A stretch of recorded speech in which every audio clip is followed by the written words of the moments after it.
Good morning, students. This session for final year biotechnology. The topic is deciphering the genetic code or codon assignment. So, in the previous class, we discussed about the cysteinase rRNA and Shine-Dallarno sequence. In this session, we discuss about codon assignment. In previous class, we discussed genetic code, codon characteristics. The codon must be triplet, the codon must be commaless, non-ambiguous, degeneracy. Likewise, the starting codon and stop codons. Likewise, we discussed in previous classes. So, in the year 1961, Marshall Nirenberg and Mathai, they were represented as the US National Institute of Health. They are conducted different experiments among the RNA. They are conducted several experiments regarding RNA. So they observed regarding RNA. So here they are using one enzyme, nothing but polynucleotide phosphorylase.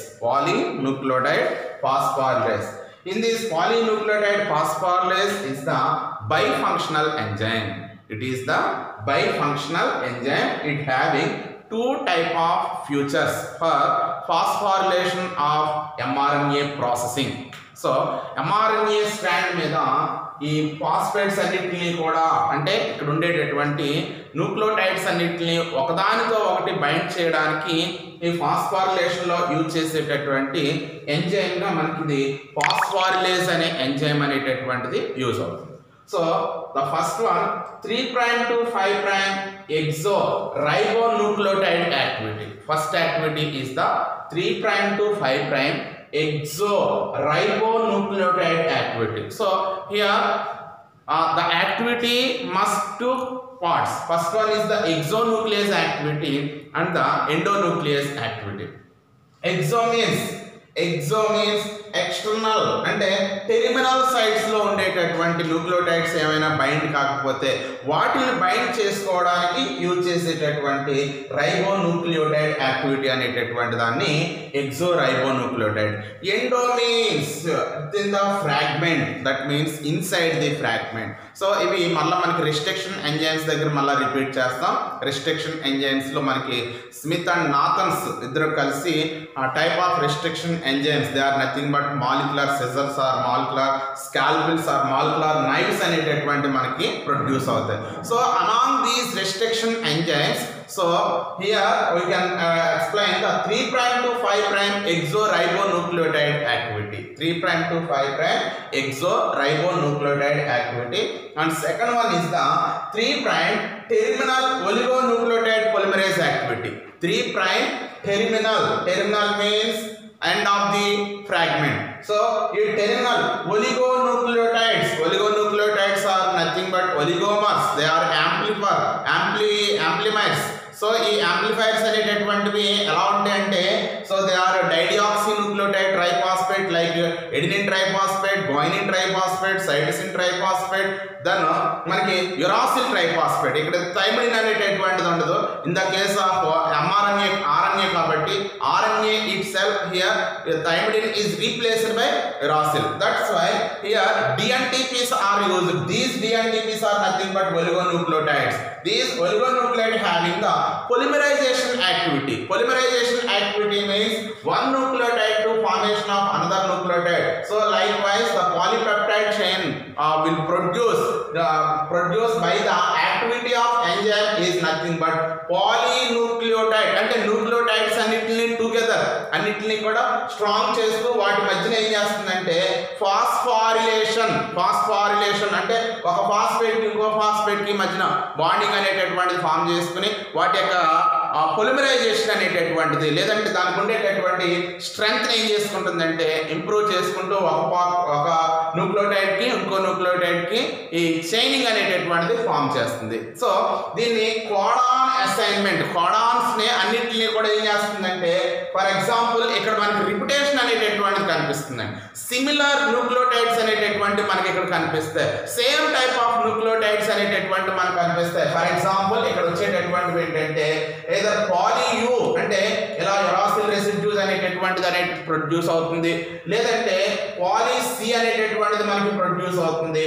Next ఇంకా మనకి దీంట్లో మనకి produce అయ్యేటటువంటివి ఏమంటాయి అంటే పాలి ఏటైల్ అనేటటువంటిది ఉంటుంది. Next దీంట్లో మనకి poly A tail, poly U tail and here poly G is not applicable during their experiment. Poly G అనేటటువంటిది మాత్రం ఈ ఇక్కడ మనకి ప్రొడ్యూస్ అయ్యేటటువంటి ఈ డెసిఫరింగ్ ద జెంటి కోడ్ లో 1961 లో ప్రొడ్యూస్ చేసినటువంటి Nirenberg Matthaei they did not produce the poly G tail. Poly G tail దగ్గరికి వచ్చేటప్పటికి ఇక్కడ doesn't satisfy the experimental evidence. ఇక్కడ జీ అనేటటువంటిది మాత్రం మనకి కోట్ చేయలేదు. రిమైనింగ్ పాలియు కోట్ చేసింది, పాలిసైడిసిన్ అనేటటువంటిది కోట్ చేసింది, పాలి ఏ అనేటటువంటిది కోట్ చేసింది. సో వాళ్ళు చేసినటువంటి ఎక్స్పెరిమెంటల్ ఎవిడెన్స్ ఎలా ఉందనేటటువంటిది మనం 1 by 1 చెక్ చేద్దాం. సో ఫస్ట్ వన్ ఏంటంటే ఇక్కడ మనకి ప్రొడ్యూస్ అయ్యే డిసిఫరింగ్ ద జెంటి కోడ్ లో పాలి న్యూక్లియోటైడ్స్ అనేటటువంటి వాటిని సిమిలర్ గా అంటే హోమోపాలిమర్ టైలింగ్ అని కూడా మనం చెప్పొచ్చు అండి. హోమోపాలిమర్స్ అంటే ఒకే రకంగా ఉండేటటువంటి న్యూక్లియోటైడ్స్ అన్నింటినీ కూడా ఒక సీక్వెన్స్ కింద లేదా ఒక అలైన్మెంట్ కింద మనం ఎన్కోడ్ చేసినప్పుడు దాని నుంచి వచ్చేటటువంటి ఎక్స్పెరిమెంట్స్ ని వీళ్ళు ప్రూవ్ చేయడం అనేటటువంటి జరిగింది. సో దీని ఫస్ట్ ఆఫ్ ఆల్ ఎవరండి 1961 లో Marshall Nirenberg and Matthaei they are belongs to the US national. వీళ్ళు ఏం చేస్తారంటే వాళ్ళు ప్రొడ్యూస్ చేసింది NIH national institute of health belongs to US లో వాళ్ళ ఎక్స్పెరిమెంట్స్ అనేటటువంటి ప్రూవ్ చేసి ఆల్రెడీ ఎవిడెన్స్ అనేటటువంటి దాన్ని మనకి ఎన్కోడ్ చేశారు. నెక్స్ట్ దీంట్లో యూజ్ చేసినటువంటి ఎంజైమ్ ఏంటంటే పాలీన్యూక్లియోటైడ్ ఫాస్ఫారిలేజ్ అనేటటువంటి ఎంజైమ్ ని యూజ్ చేశారండి. పాలీన్యూక్లియోటైడ్ ఫాస్ఫారిలేజ్ ఈ ఎంజైమ్ ఉన్నటువంటి ఫ్యూచర్స్ ఏంటంటే first one this enzyme having the by functional futures. First one 3' to 5' exorribonucleotide activity and second property 3' terminal oligonucleotide polymerase activity. అంటే ఇది ఏం చేస్తుందంటే పొలిమరైజేషన్ పర్పస్ లో ఎంజైమ్ అనేటటువంటిది యూజ్ అవుతుంది. సో ది హ్యావింగ్ ఈసీ అంటే ఎంజైమ్ కమిషన్ లో కూడా ఇది సెకండ్ క్లాస్ అంటే ట్రాన్స్ఫరేజెస్ కింద మనకి ప్రొడ్యూస్ అవుతుంది. సో 2.7.7.8 అంటే ఈసీ కోడ్ ను కూడా ఇది సాటిస్ఫై చేస్తుంది. సో ఇంకా దీనికి ఉన్న అదర్ ఫంక్షన్ ఏంటంటే it is present in the mRNA processing. ఇది ఇందులో యూజ్ అవుతుందండి. mRNA ప్రాసెసింగ్ అంటే ఈ mRNA స్ట్రాండ్ ఏం చేసుకుంటుందంటే ప్రాసెసింగ్ అనేటటువంటిది అవుతూ ఇక్కడ న్యూలీ సింథసైజ్డ్ అంటే ఇక్కడ మనకి స్ట్రాండ్స్ ని ప్రొడ్యూస్ చేస్తూ every 3 nucleotides codes for 1 amino acid ఒక అమైనో యాసిడ్స్ ని కోడ్ చేస్తూ ఈ ప్రొడ్యూస్ అయినటువంటి ఈ అమైనో యాసిడ్స్ అన్ని కూడా ఏమవుతాయి అంటే మళ్ళా వీటికి ఆ ఒక అమైనో యాసిడ్ కి ఇంకో అమైనో యాసిడ్ కి మధ్యలో మనకి పెప్టైడ్ బాండ్ అనేటటువంటిది ఫామ్ అవ్వడం వల్ల ఈ పెప్టైడ్ బాండ్ నుంచి మనకి ప్రోటీన్స్ అనేటటువంటివి ప్రొడ్యూస్ అవుతాయి. ఈ ప్రాసెస్ ని మనం ఓవరాల్ గా ఏమని పిలుస్తామంటే ట్రాన్స్లేషన్ అని పిలుస్తామండి. సో ఇప్పుడు experimental elucidation or deciphering the genetic code అనేటటువంటిది అసైన్మెంట్ లో మనకి ఎలా ప్రొడ్యూస్ అవుతుంది. సో దీంట్లో ఉండేటటువంటి ఫ్యూచర్స్ ని మనం చెక్ చేసుకుంటే సో ఇక్కడ మనకి ఎక్స్పెరిమెంటల్ ఎలిసిడేషన్ దగ్గరికి వచ్చినప్పుడు first of all among 64 codons represents 20 amino acids. ఈ 64 codons ని ఎలా చెప్తున్నాం మనం 64 codons అనేటటువంటివి వీటిని మనం 61 + 3 అంటే 61 ఎసెన్షియల్ 3 స్టాప్ కోడన్స్. సో ఈ డిసిఫరింగ్ ది జెనెటిక్ కోడ్ లో కూడా మనం ఏం చెప్తాం అంటే ఇట్ కంటైన్ 20 అమైనో యాసిడ్స్. ఇవి 20 అమైనో యాసిడ్స్ మనకి కోడ్ చేస్తాయి. సో ఫస్ట్ ఆఫ్ ఆల్ ఈ మార్షల్ నిరెన్బర్గ్ అండ్ మిథాయి ఈ సైంటిస్టులు ఏం చేశారంటే first they are collected E coli culture E coli కల్చర్ని అంటే బ్యాక్టీరియాని కల్చర్ చేసి దాన్ని ఇంక్యుబేషన్ చేశారండి. ఓవర్ నైట్ కల్చర్ తీసుకుని ఆ బ్యాక్టీరియా కల్చర్ని ఏం చేశారంటే first of all they are incubated. Bacteria culture అనేటటువంటి తీసుకుని ఈ కల్చర్ని ఫస్ట్ ఇంక్యుబేట్ చేశారు. ఈ కాన్సెప్ట్ని ఏమన్నారంటే సెల్ ఫ్రీ పొలిమరైజేషన్. అంటే ఇక్కడ మనం దీన్ని ఏం చెప్తాడంటే it is nothing but the purified E coli అనేటటువంటి తీసుకుని protein synthesizing system, cell free protein synthesizing system. అంటే ఇక్కడ ఫస్ట్ ఆఫ్ ఆల్ సెల్స్ మనం ఫ్రీ సెల్స్ అనేటటువంటి వాటిని మనం ప్రొడ్యూస్ చేసుకోవాలి. ఈ ఫ్రీ సెల్స్ అనేటటువంటి వాటిని ప్రొడ్యూస్ చేసుకోవడానికి మనం యూజ్ చేసేటటువంటి సెల్ ఫ్రీ అంటే నార్మల్గా ఎనీ సెల్ తీసుకున్నప్పుడు ఒక సెల్లో దే కంటైనింగ్ డిఎన్ఏ ఉంటుంది, ఆర్ఎన్ఏ ఉంటుంది, ప్రోటీన్స్ ఉంటాయి. సో ఫస్ట్ ఆఫ్ ఆల్ ఇక్కడ మనకి కావాల్సింది ఏంటంటే ఆర్ఎన్ఏ కావాలి. సో ఈ ఆర్ఎన్ఏ ఎక్కడి నుంచి వస్తుంది? ఆర్ఎన్ఏ నుంచి మనకి ప్రొడ్యూస్ అయ్యేటటువంటి వాటిని ప్రోటీన్స్ అని పిలుస్తామండి. ఈ ప్రోటీన్స్ అనేటటువంటివి సింథసైజింగ్ సిస్టమ్ అంటే ఇవి కంప్లీట్ గా మనకి సింథసైజింగ్ సిస్టమ్ లో ఎలా ప్రొడ్యూస్ అవుతాయంటే సెల్స్ ఫస్ట్ ఫ్రీ అవ్వాలి. సెల్ ఫ్రీ అవ్వాలంటే ఈ కల్చర్ని తీసుకుని నార్మల్గా మనకు కొన్ని ఎంజైమ్స్ ఉన్నాయండి.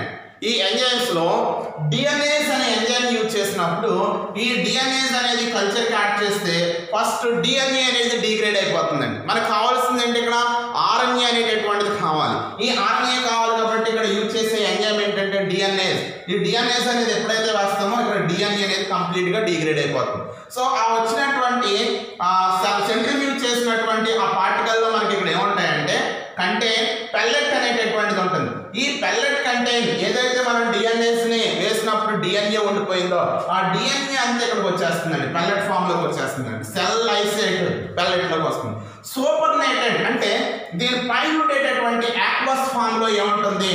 ఈ యాక్వస్ ఫామ్ లో సూపర్నేటెడ్ కంటైనింగ్ ఏముంటుందంటే పాలిజోమ్స్ అనేటటువంటివి, రైబోజోమ్స్ అనేటటువంటివి ప్రజెంట్ అయి ఉంటాయి. ఈ పాలిజోమ్స్ కి రైబోజోమ్స్ కి ఇక్కడ మనం ఏం చేయాలంటే గివెన్ రేడియో లేబుల్డ్ ప్రోబ్స్ అనేటటువంటివి ఇవ్వాలి. దీన్ని ఏమంటామంటే రేడియో లేబుల్డ్ ప్రోబ్స్ అనేటటువంటివి రేడియో లేబుల్ చేయడం వల్ల మనకి ఆ పర్టికులర్ ఫ్రాగ్మెంట్ దేనికైతే లేబుల్ చేస్తున్నామో అది వెళ్ళి అక్కడ న్యూలీ సింథసైజ్డ్ స్ట్రాండ్స్ లో న్యూలీ సింథసైజ్డ్ కోడాన్స్ దగ్గర అవి మనకి ప్రొడ్యూస్ అవుతాయి.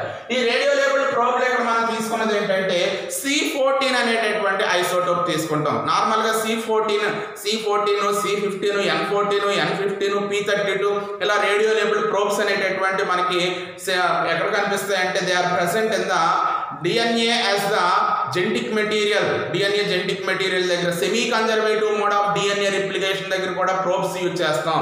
Semi conservative mode of replication లో మనకి యూజ్ చేసేటటువంటి మెజల్స్ అండ్ స్కాల్ ఎక్స్పెరిమెంట్ లో N15, N14 అనేటటువంటివి ఐసోటోప్స్ యూజ్ చేస్తాం.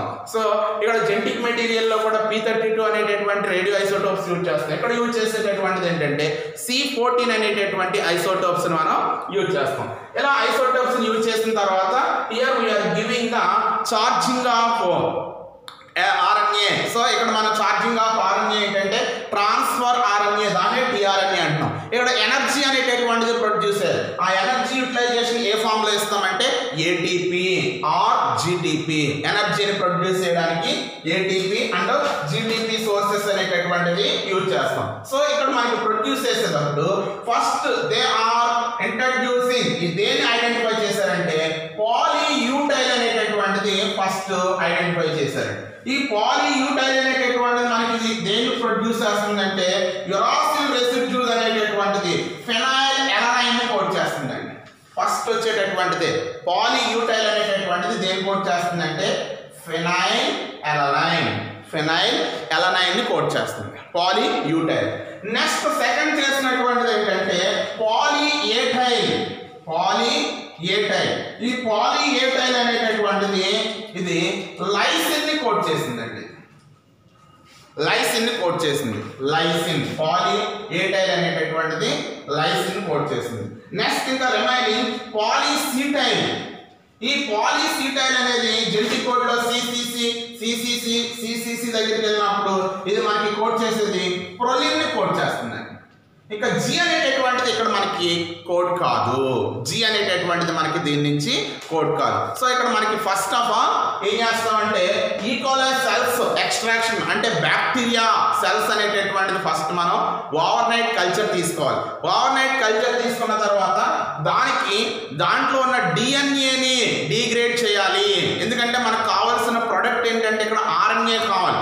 ఆర్ఎన్ఏ నుంచే మనకి ఇక్కడ ఉండేటటువంటి యురాసిల్ కానీ ఎడినిన్ కానీ సైటసిన్ కానీ గ్వైనిన్ అనేటటువంటి మనం ప్రొడ్యూస్ చేసుకోవాలి. దాన్ని బేస్ చేసుకునే జెనెటిక్ కోడ్లో కూడా మనం 4 లెటర్ లాంగ్వేజెస్ నుంచి 64 కోడాన్స్ మనం ప్రొడ్యూస్ చేసుకుంటాం. చూడండి ఇక్కడ డిఎన్ఏస్ ఎప్పుడైతే డిగ్రేడ్ చేస్తామో డిఎన్ఏస్ అనేది ఎప్పుడైతే ఇస్తామో చూడండి నార్మల్గా మనకి genetic code DNA as the genetic material దగ్గర కూడా ఏం చెప్తామంటే ఫస్ట్ గ్రిఫిత్ ఎక్స్పెరిమెంటెడ్.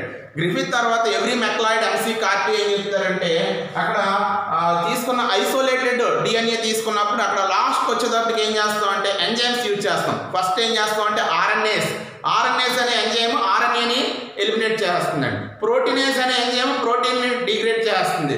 ఇక్కడ డిఎన్ఏస్ అనే ఎంజైమ్ ఏం చేస్తుందంటే ఇప్పుడు డిఎన్ఏని లైసిస్ చేస్తుంది. ఆ లైసిస్ చేసిన డిఎన్ఏ ఎక్కడ ఉంటుందంటే మనం సెంట్రిఫ్యూజ్ చేసినప్పుడు ఫార్మేషన్ ఆఫ్ పెల్లెట్లో ఉంటుందండి. ఆ పైన ఉన్న ఆక్వస్ ఫేజ్ ఆ సూపర్ నెటెంట్లో ఏముంటుందంటే దట్ కంటైన్ పాలిసోమ్స్ అండ్ రైబోసోమ్స్ అనేటటువంటి ఉంటాయి. సో దీనికి ఏం యాడ్ చేస్తామంటే ఇక్కడ రేడియో లేబుల్డ్ ప్రోబ్స్ అనేటువంటి C14 అని మనం ఇన్కార్పొరేట్ చేసినప్పుడు దాంట్లో ఇంకా ఏముంటాయి ఆ C14తో పాటు ఆ మీడియాలో ఆ టెస్ట్ ట్యూబ్లో మనం ఇంకా ఏం యాడ్ చేసుకోవచ్చు అంటే టిఆర్ఎన్ఏ నెక్స్ట్ ఏటీపీ జీటీపీ అనేటటువంటిది ఇస్తాం. నెక్స్ట్ అగైన్ మళ్ళీ దీన్ని మనం సెంట్రిఫ్యూజ్ చేస్తాం అనుకోండి. ఈ సెంట్రిఫ్యూజ్ చేసినప్పుడు ఇక్కడ ప్రొడ్యూస్ అయ్యే newly hybridized newly producing protein synthesizing newly form అయ్యేటటువంటి వాటిలో with the help of polynucleotide kinase ఇక్కడ యూజ్ చేస్తామండి.